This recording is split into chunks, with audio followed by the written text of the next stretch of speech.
Halo semua, perkenalkan saya Muhammad Abdur Surya Pamungkas dengan NIM 8020211105.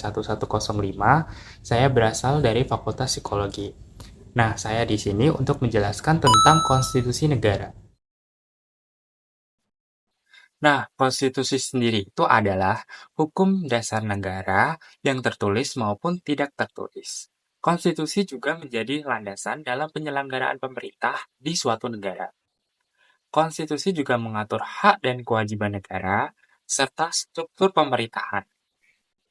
Nah, ada juga fungsi konstitusi. Yang pertama adalah menjadi landasan hukum tertinggi dalam negara. Yang kedua, mengatur hubungan antara pemerintah dan warga negara. Yang ketiga, menjamin hak asasi manusia. Yang keempat, menentukan sistem pemerintahan dan pembagian kekuasaan. Yang kelima, menjadi pedoman dalam pembuatan undang-undang dasar. Konstitusi dibagi menjadi dua, yaitu tertulis dan tidak tertulis. Konstitusi tertulis adalah dokumen hukum resmi yang mengatur dasar-dasar negara, misalnya Undang-Undang Dasar 1945 yang di Indonesia. Sedangkan konstitusi tidak tertulis adalah adat atau kebiasaan yang diterima sebagai norma dalam bernegara. Prinsip-prinsip konstitusi terbagi menjadi 5. Yang pertama, kedaulatan rakyat. Yang kedua, hak asasi manusia.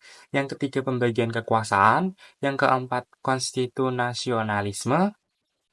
Yang kelima, supremasi hukum. Nah, kedaulatan rakyat ini adalah pemerintah yang berasal dari rakyat. Hak asasi manusia adalah perlindungan terhadap hak warga negara. Pembagian kekuasaan, pemisahan kekuasaan eksekutif, legislatif, dan yudikatif. Konstitusionalisme adalah pemerintah yang dibatasi oleh aturan hukum. Dan supremasi hukum adalah semua warga negara dan pemerintah harus tunduk pada hukum. Selanjutnya adalah konstitusi yang pernah berlaku di Indonesia. Yang pertama, UUD 1945. Yang terjadi dari tanggal 18 Agustus 1945 hingga 27 Desember 1949. Selanjutnya, Konstitusi RIS yang terjadi dari tanggal 27 Desember 1949 hingga 17 Agustus 1950. Selanjutnya, UUDS 1950 yang terjadi dari tanggal 17 Agustus 1950 hingga 5 Juli 1959. Yang selanjutnya UUD 1945 yang terjadi dari tanggal 5 Juli 1959 hingga sekarang. Yang selanjutnya adalah amandemen UUD 1945. Ini dilakukan sebanyak 4 kali. Dari tahun 1999, 2000, 2001, dan 2002.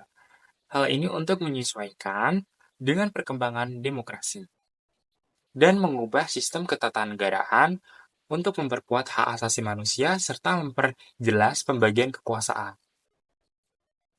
Pentingnya konstitusi dalam bernegara. Yang pertama, menjamin stabilitas pemerintah dan ketertiban hukum. Yang kedua, mencegah penyalahgunaan kekuasaan. Yang ketiga, menjaga keseimbangan antara hak dan kewajiban bernegara. Yang keempat, menjadi acuan dan penyelesaian konflik dalam hukum dan politik negara. Jadi kesimpulannya adalah, konstitusi merupakan elemen fundamental dalam suatu negara karena mengatur sistem pemerintahan, menjamin hak-hak warga negara, dan menjadi dasar dalam penyusunan hak hukum lainnya. Oleh karena itu, setiap warga negara harus memahami dan menghormati konstitusi agar dapat berperan aktif dalam kehidupan berbangsa dan bernegara.